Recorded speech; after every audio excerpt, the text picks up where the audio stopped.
All right, welcome to G-Period Finance. It's Tuesday, May 5th, Cinco de Mayo, Taco Tuesday.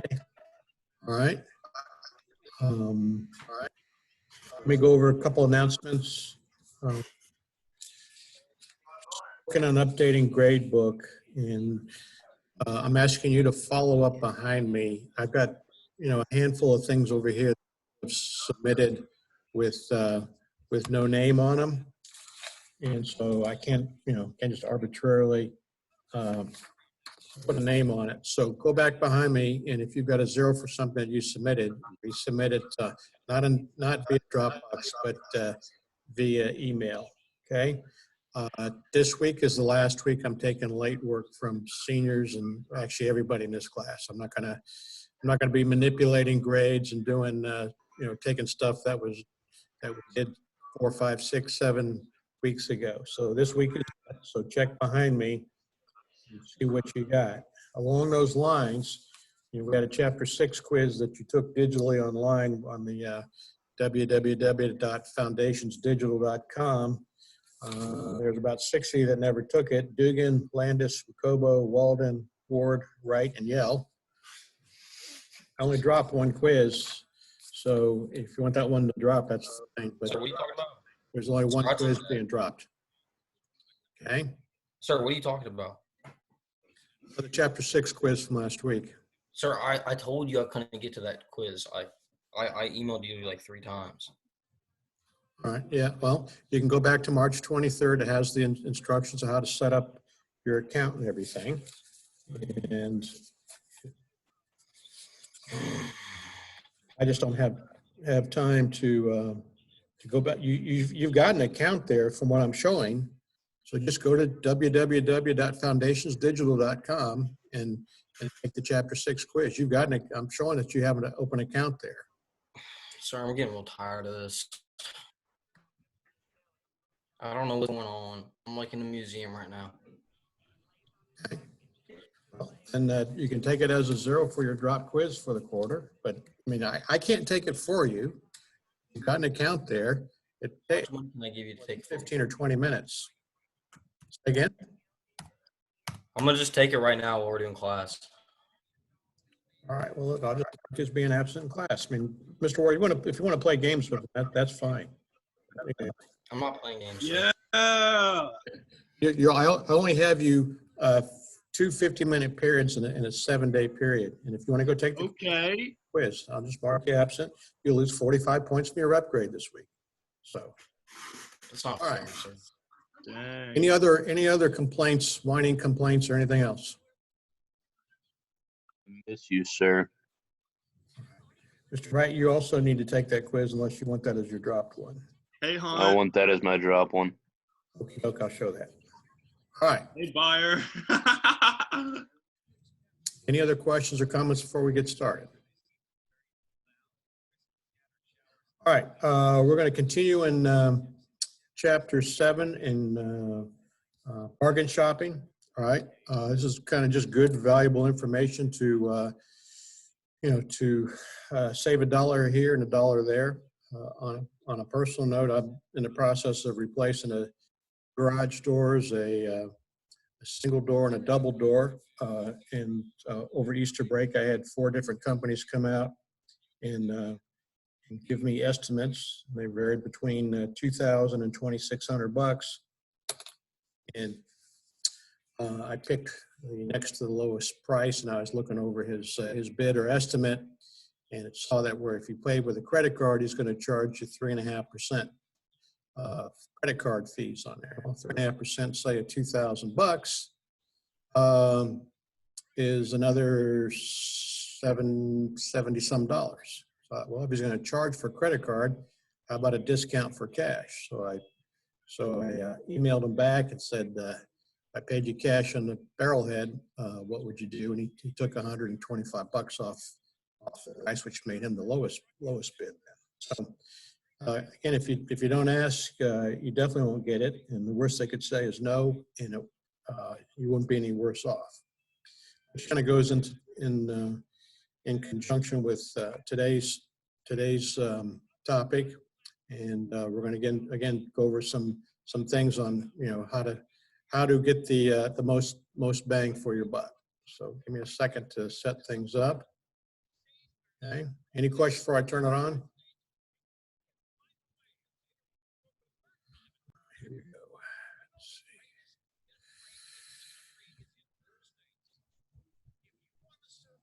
Everybody see the screen all right? Thank you, Mr. Lambert. Appreciate it.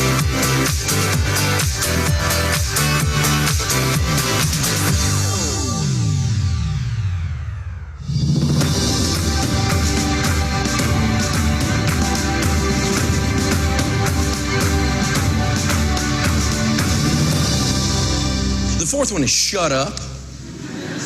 You talk too much. Somebody says, I'm offering $5,000 for this, just nod and smile.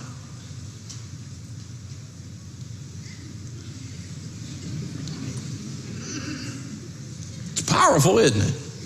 Silence is something there's not much of in this culture. I mean, you don't have to be unpleasant, just look at them, and they'll start looking around. They'll go, okay, I'll take $4,500. They'll start coming down on their price, and you hadn't done anything but grin.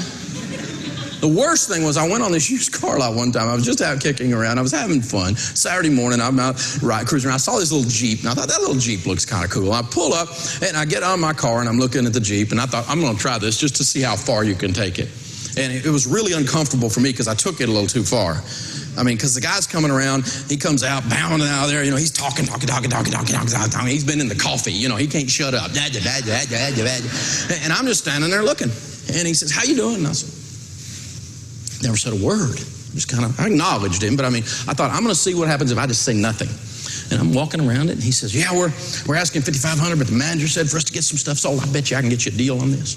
I'll bet you I can get, I think I can probably, right now, I could go to $4,500. And I'm just standing there. And I'm walking around it, and he goes, maybe, he said, if you want to put on payments, he said, we can work that out. He said, I can do anything. He said, probably get you some different wheels. And I got a friend down at the tire store, and if you did a deal this morning, I bet you I could get you some big tires on it if you want to do a mudding thing on this Jeep. He said, I bet you I can. And he's just giving me stuff. You know what I'm saying? And I'm just kind of grinning, going. Finally, he says, I can tell a man like you knows what he's looking at with a car, and you can tell this car's been hit.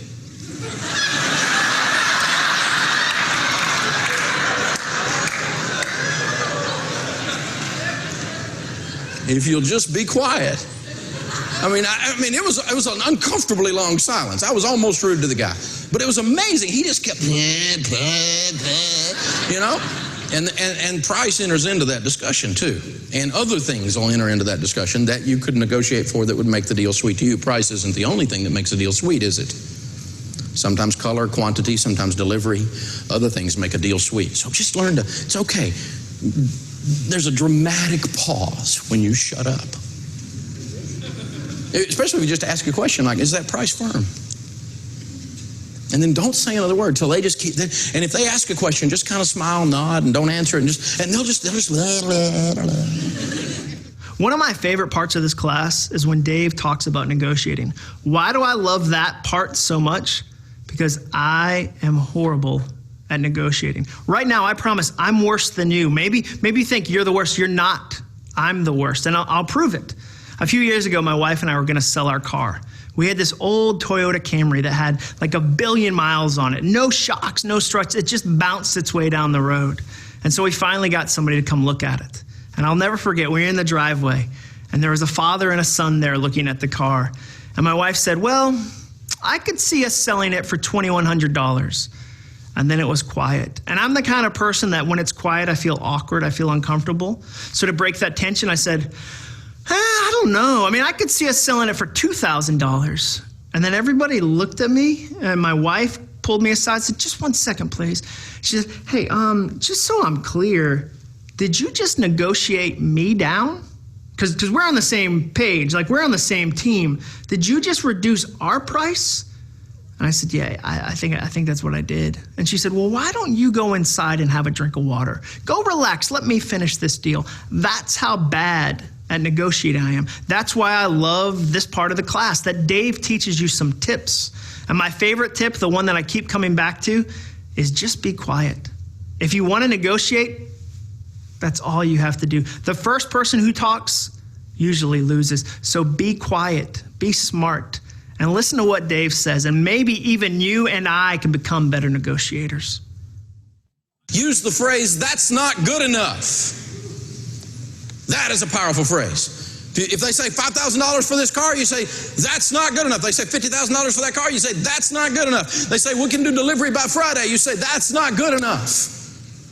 That phrase comes from an excellent negotiator, by the way, named Henry Kissinger. It's a phrase he has used a lot, according to his book, and a lot of multinational, international negotiating with diplomats. World-class negotiator. And when pages and when interns and when staff would bring a report in, put it on his desk, he'd say, that's not good enough. And they'd go back and work on it some more, and they'd bring it in again. He'd say, that's not good enough. And they'd come in all frustrated and say, that is all there is to know on this subject. He said, good, now that I have your best work, I'll read it. He sent them back out the door several times. That's not good enough. That's not good enough. That's not good enough. Very, very powerful phrase, especially if you say that and then you put it back with that last one, shut up. That's not good enough. Smile and be quiet.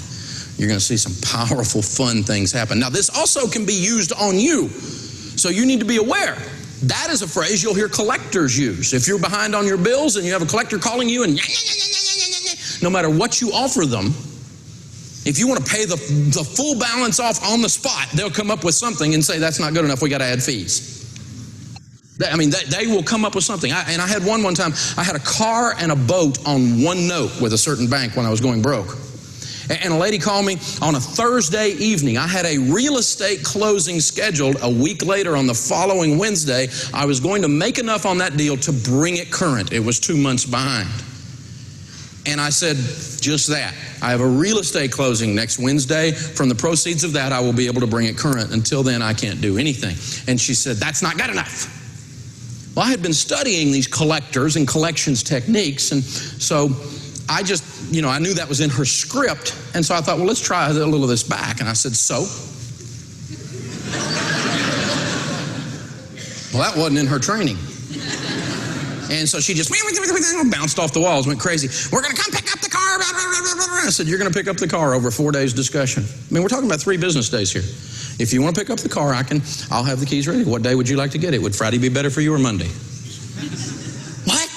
You're just going to... I said, lady, I can't manufacture money because you've learned a technique in your school that says that's not good enough. The money will be here Wednesday. If you want the car before then, you can come get it. I'll hook the boat up for you. Because, I owe you guys about like $9,000 more on the pair than they're worth. Come get the stupid thing. I'm tired of you. Well, Wednesday, I guess I said, well, maybe that's not good enough.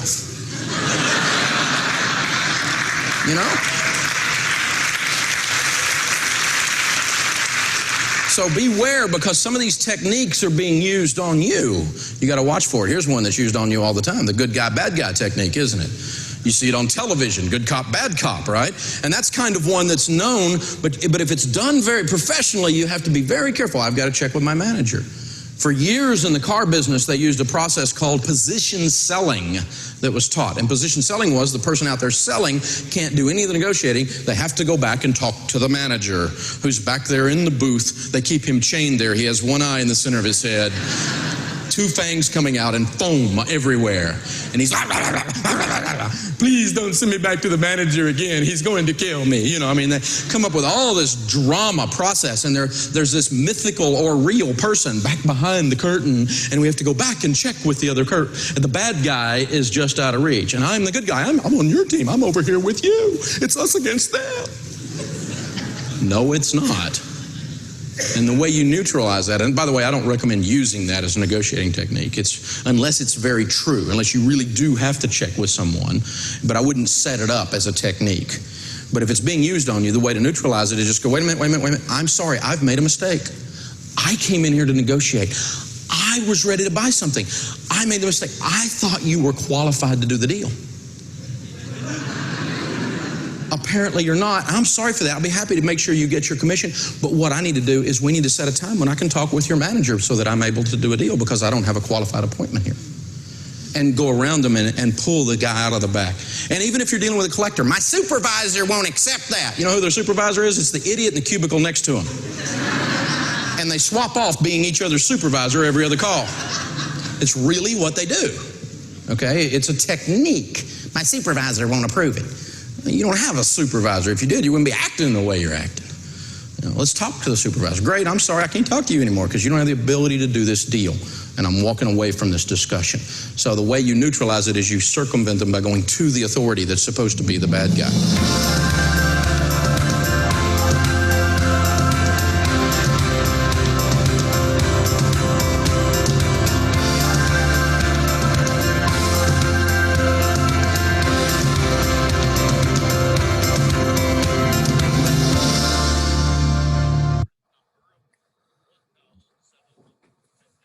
Okay, that was kind of a part two of the video that one of the videos that you watched last Thursday, and it was the last half of the 7 basic rules of negotiating. So just as a reminder, should you see this on a quiz or test in a week or so, it said the 7 rules are when negotiating, always tell the truth and negotiate with integrity. Number 2 was use the power of cash. You remember several examples because cash is emotional, it's visual, it's immediate.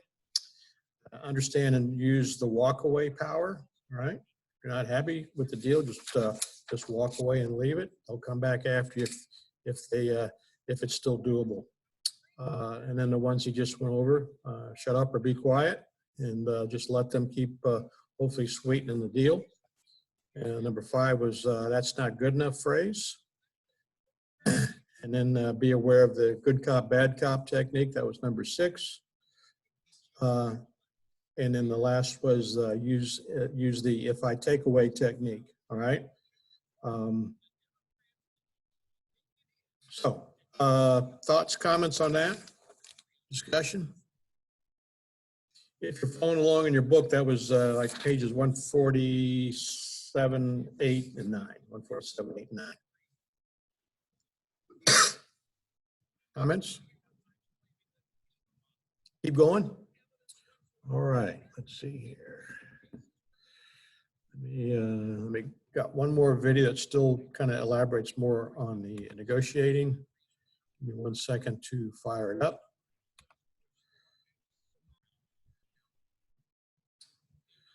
A second to scrunch it down. Escape.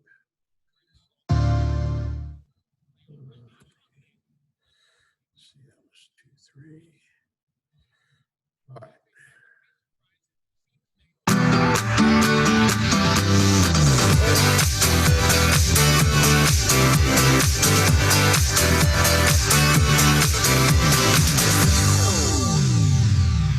The last one is the if I takeaway technique. If I were to give you $5,000 for this car, if I were to give you $168 million for this house, if I were to buy this shirt today, I need you, and you add something. You pull something else in. You take, if I close on the house by Friday, the only price I can give you is this. I'm ready to close, it's cash, and I can close the deal by Friday. We're ready because we're cash buyers. I can do it right now. I don't have to ask a mortgage company. All we got to do is run title, and we'll close that sucker Friday. You have a deal. But if I close it by Friday, this is the price. If I had a friend of mine used to buy investment property, and he used this all the time. He would walk through a home that the people were selling, and they appeared to be desperate to sell, and he would look for the item that was out of place. It was an item of pride that they obviously liked. I mean, they're living in a dump of a house, and they got a $40,000 bass boat out there, right?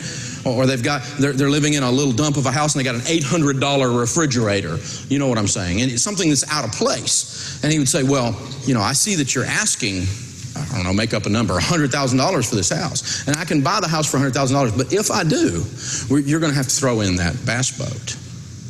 And they'd be going, oh, no, I can't throw in the bass boat. That bass boat, you can't take my bass boat. That's my baby. You don't want my baby. I can't throw in the baby with my house. And so then the way he turned it is they would say all of that, and he'd say, well, if I don't take the bass boat, then what else are you going to give me? We're going to have to come off on price. As if he ever had the bass boat.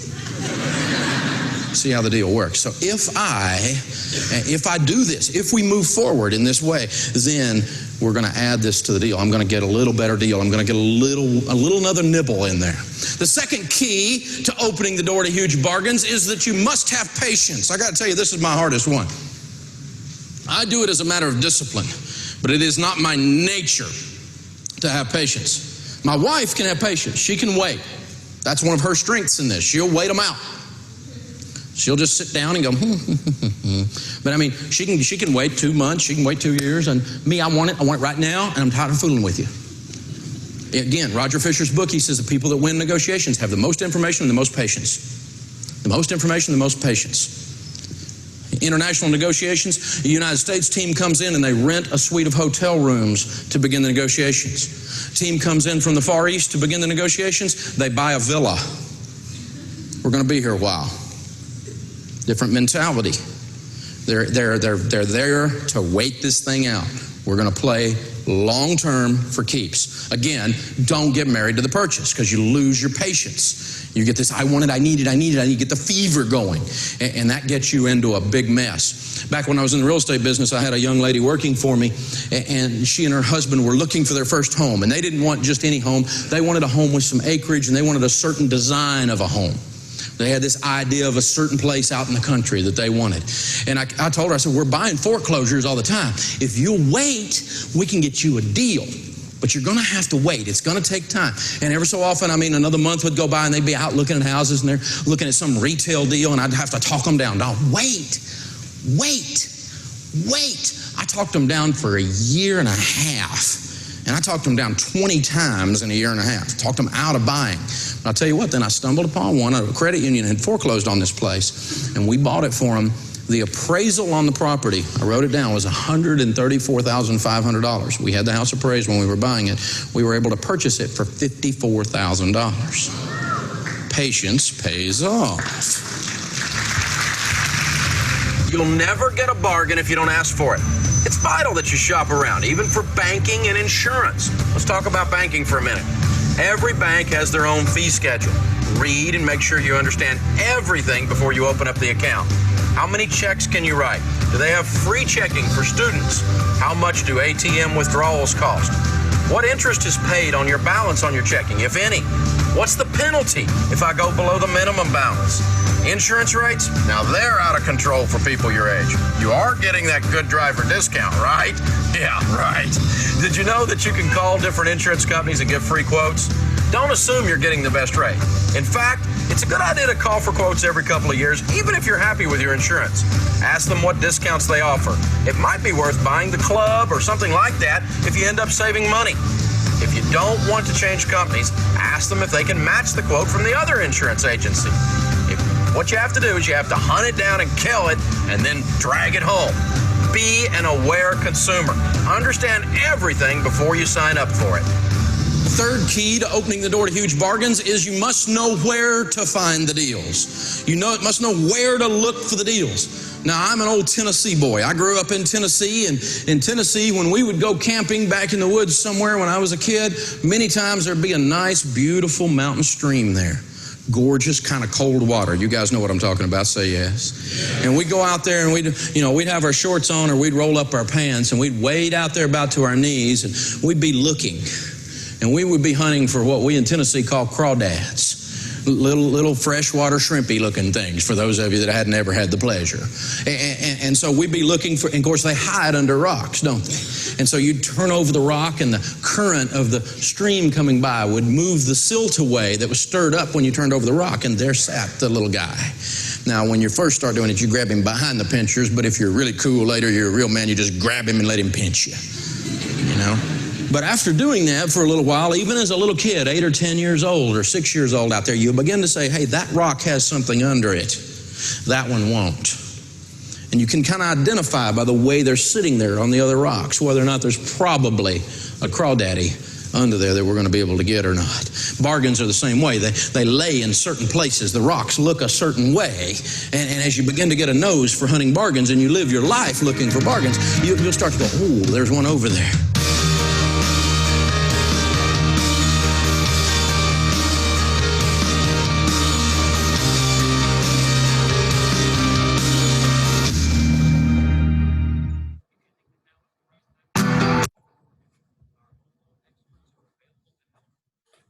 All right.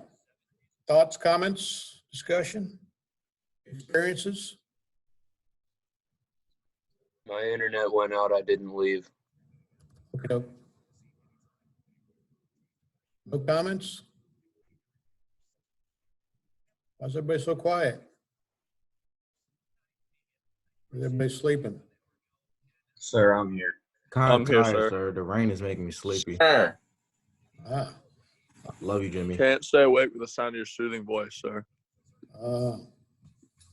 okay. Well, if there's not much discussion, then we'll do, Jimmy. let's see here. I'm looking at something. Yeah, there's one more on how to get a great deal. And then we're going to, maybe if we have time, start an exercise on how to calculate discounts, which kind of ties into all this. Make sure you guys have your cameras on. Otherwise, technically, I got to boot you out of the room.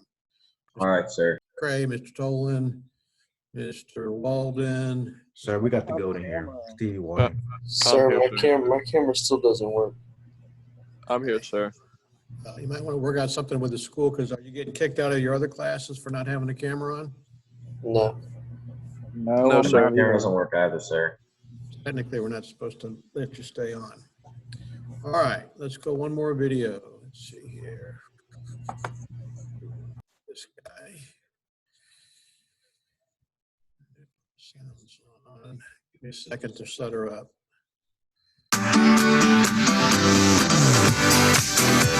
Want that one? All right, we want this one.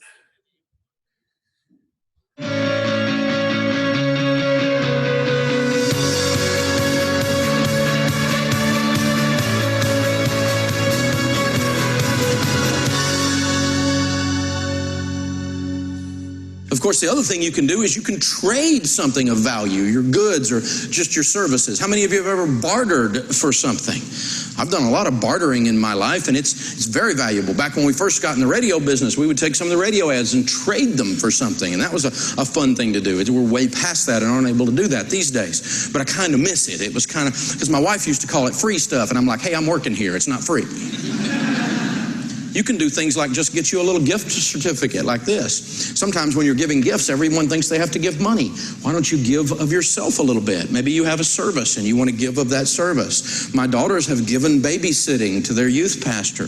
What a wonderful gift at Christmas. They would rather have that than some little trinket. Okay, I'm going to give him two of these and redeem it.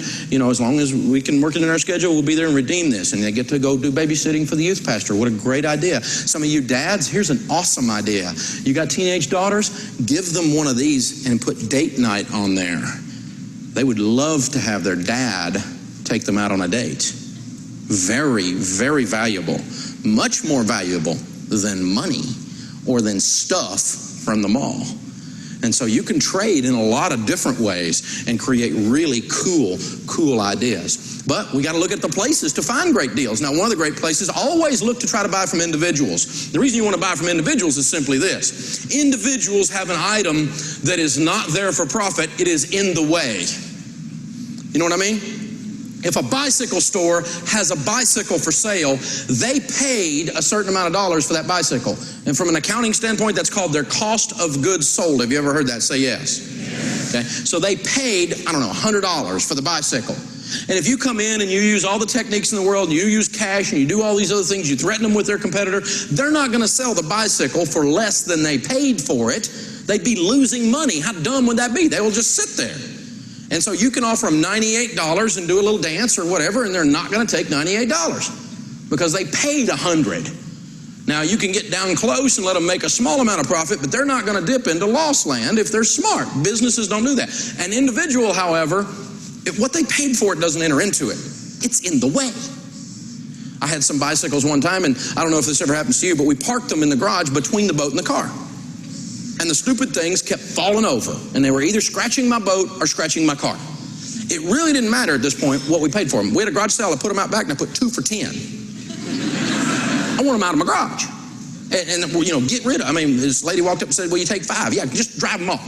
Just get them, they're in the way. When you buy from an individual, what they paid for the car 4 years ago doesn't enter into it. When you buy from a car lot, what they paid for it 2 weeks ago at the car auction does enter into it, because they're in the business to make a profit. And so individuals are one thing you always want to try to look to when you're buying things.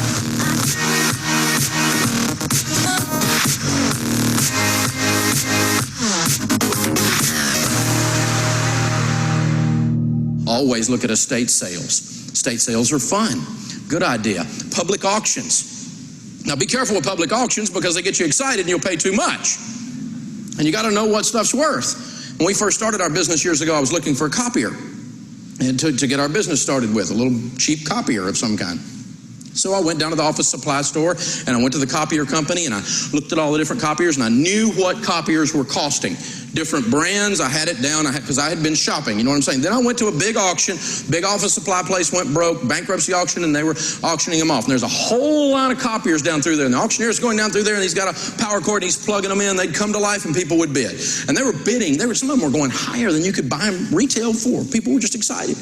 And they're going down through there and they're going down through there and they're going down through there. And he comes to the one I really kind of wanted because it had the feeder thing on top. It would, expand, contract, bigger, shrink, and do all that stuff and all the little bells and whistles, And I guess the plug didn't go in good because it didn't come on. And auctioneers, sometimes they're all in the excitement too. And before he realized it, he said something stupid. He goes, "Oh, well, here's one. This will make a good boat anchor." And these copiers have been going for $3,000, $4,000, $5,000 down through here. This is a copier that I had looked at as $4,100 if I bought it used and reconditioned from the local copier place. $4,100. So I said $50 for the boat anchor. And you're kind of standing around like this is a copier. There's a group of people standing around right here like this. And this guy across from me starts bidding, and we're bidding back and forth, back and forth, back and forth, back and forth. Finally, he bids $200. And I don't know what got into me. I just had one of those moments. I said, "Have you got a boat?" Fool, quit bidding. I bid $225 and bought it, and I plugged it in and it worked perfect for a $4,000 copier. But you got to know what you're bidding on. And for $225, I took a risk, didn't I? I could have thrown $225 away. By the way, I was telling a gang just a little while ago, we were talking about car stories. I bought a car at an auction one time for $100, and it cost me $75 to have it hauled off. So this doesn't always work out, does it? But that kind of was offset by the copier deal, so I'm still ahead. So have some fun with this process. Get on the mailing list of some of the auctions. Visit their website, some of the auction houses, and watch what they're doing. Now, don't buy a bunch of junk you don't need. That's not the point. But if you're in the market for a leather couch, become an expert on leather couches and then go bid on one and get you a deal. Couponing. The last year we tracked it, and we track it pretty regularly around our house because it's kind of a game. Sharon is the coupon queen. The last year we tracked it was a couple of years back, and she saved with coupons on things we were going to buy anyway. Hear that part? Things we were going to buy anyway, $700 in a year. Not bad, not bad, not bad at all.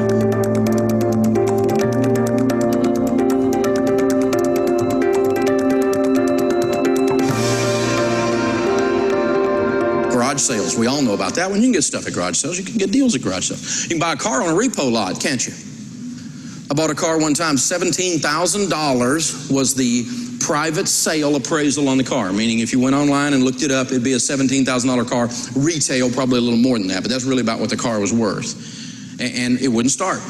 Again, same kind of a thing like the copier. So I took a chance. I bid up to $11,000 on that car. I bought it for $11,000, $6,000 under what the car was worth. The only thing wrong with it was that $6,000 battery was bad. Now, I wouldn't have picked a brown car. If you got a brown car, I'm not mad at you, but if I had gone and selected and ordered a car, I might not have ordered a brown car. But for $6,000, I drove that thing a long time. It was a nice car. A $17,000 car for $11,000, you can drive that for a couple of years before it depreciates down to what you paid for it even. That's a good idea. Flea markets, can you get a good deal at a flea market? Absolutely, you know that, don't you? Refunding, my wife also does that. That kind of goes with the couponing thing. Don't forget to keep those receipts and do the refunding. A lot of those little nickels add up to be dollars if you watch what you're doing. Foreclosures, be careful with foreclosures. There's all these characters out there selling how to get rich in foreclosure real estate. It's a good way to go broke is what it is. Be very, very careful. And I strongly recommend that you do not buy a foreclosure at the foreclosure sale. until you really have been doing many deals and know what you're doing. But can you buy a home from a seller who's motivated because they're about to lose it? You bet you can. You can get great deals that way. And it's a way to look. Now, you may not be exactly the house you were thinking about, but if it's $30,000, $40,000, $50,000 difference, then we can probably work through this. Pawn shops. Everything in a pawn shop is stolen. Oh, you watch too much TV. In the real world, they check every item with the police department. Pawn shops are highly regulated, but it's a great place to buy things. I buy a lot of stuff at pawn shops. You people that are gamers and want to do your electronic games and all this kind of stuff, great deals on used games there. No question about that. Online auctions, stuff like eBay. And can you get burned there? Say yes. Yes. You have to be careful. You have to be knowledgeable. You have to be thoughtful. But can you occasionally slip up on and get a great deal? I have. I've bought stuff on eBay at a great deal, and you can do that. I've also bought stuff on eBay, and I wished I hadn't. And if you've been on eBay much, you've had that happen to you too, okay? So just be careful, study, think about it, learn a little bit about the process. It's not that bad. Classified ads, that's going to hook you up with the individuals doing things. How about consignment sales? Like, yes, experienced clothing won't kill you. Now, we don't buy consignment sale clothing anymore because we lived like no one else for a while. Now we live like no one else. But I'll tell you what, just the other day, my wife made $378 taking our old clothing down and selling it at the consignment sale. And so, this is real stuff. Conventions. This is one of my favorite that people don't do often enough. If there's a cookware convention in town, a lot of times the guy working at the gal working at the sales thing, they've got all their stuff setting out, and they're not going to pack it up and ship it back across the nation somewhere. The shipping costs more than their cost of goods sold in that item. So as the convention closes down after being there for 3 or 4 days, they will virtually give you their sample stuff that's laying there to get rid of it so they don't have to ship it home. So be hanging around about the last day and go, what you going to do with that? And you'll be amazed what someone will give you or sell to you very inexpensively. Now, how many of you have bought something like I'm talking about? You've negotiated for it, or you know where to look for deals, or you've had patience and gotten a good deal at one time or another in your life? Please, everybody raise your hand, because I know surely you have not paid retail for everything your whole life, right? So the point is not that we have never done this. The point is, I want you to do this all the time. People who are wealthy, this is a way of life for them. They live like this all the time. They think about this all the time. Look for the win-win. Negotiate everything. Have patience. Think about where to find the deals, and you'll have more financial peace.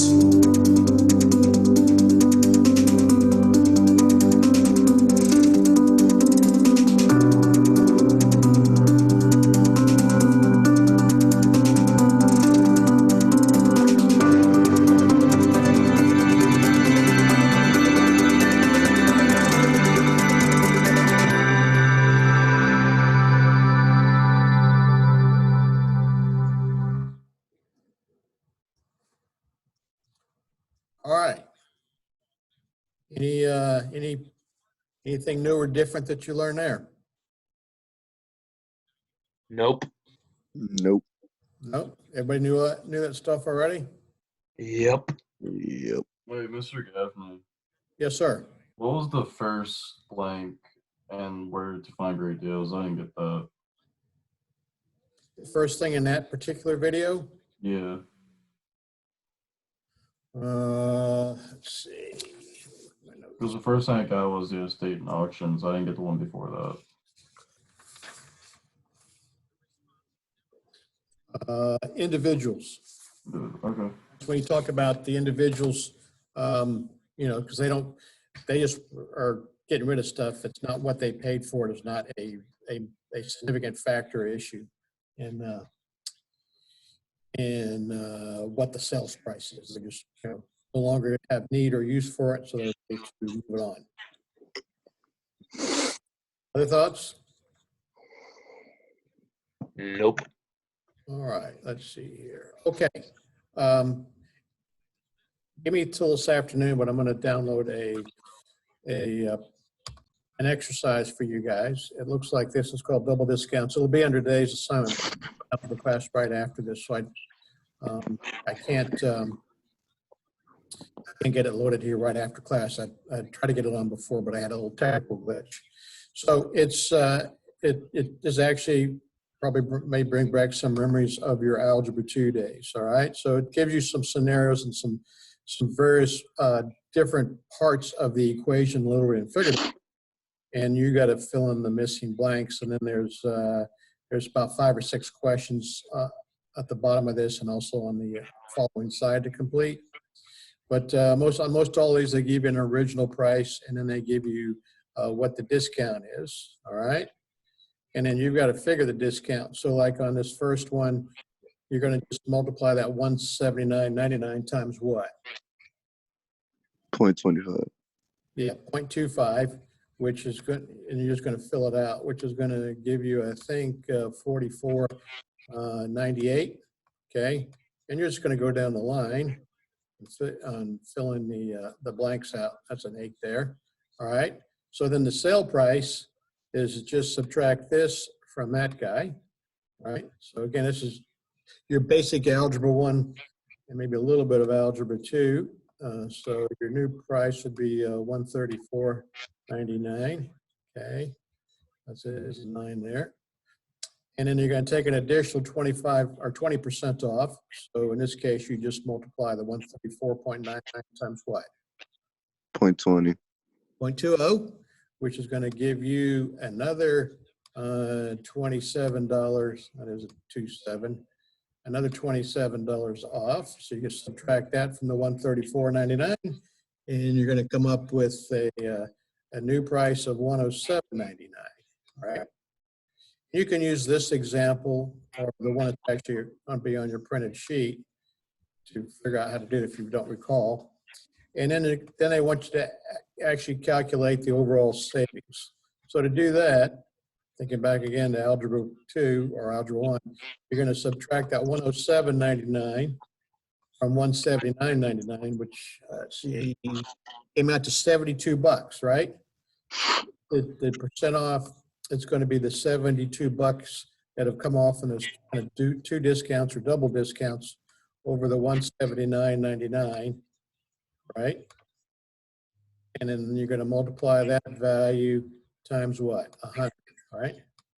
Which in this case, it's going to be, the overall reduction is going to be 40%. Okay. So you got a 40% discount, right? Why is it 40%? Because you did 25% here. You did another 20% here. That's 45%, but the overall discount is 40%. Well, there's 20% the overall price of the already reduced price. So that's what you're going to do for work between now and Thursday. If you could just have it in the Dropbox by Thursday morning, so I can take a look at it prior to the start of class. All right. And I'll look it up.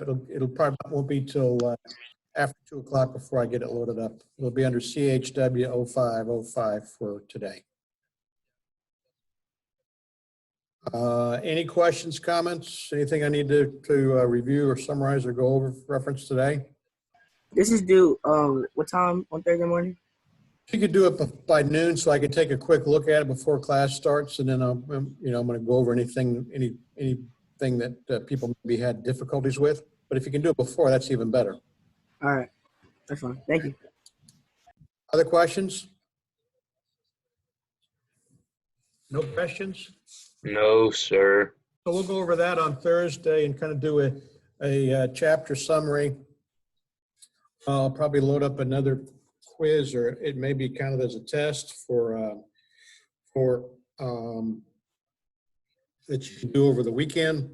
And then seniors, I think I only have you next week, so I might cherry pick a section. The next section is investment and retirement. I know that's a long ways off for most of you, so I may skip, kind of cherry pick and go on to maybe talking about either careers and taxes or insurance, some things that'll be more beneficial to you seniors particularly, and more applicable to where you are age-wise and financially wise. So I'm probably going to skip the investing and retirement, since we'll talk a little bit about that in previous sections, but I'll figure that out between now and Thursday.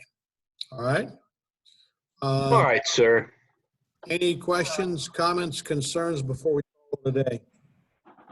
Let's go start celebrating Cinco de Mayo. Nope. Nope.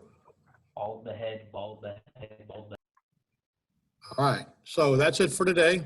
Make sure you do this exercise. I'll get it loaded for you probably just after 2 o'clock today. And then we will see everybody on Thursday at noon, unless you have any questions. All right, sir. Thank you. All right, have a good couple days.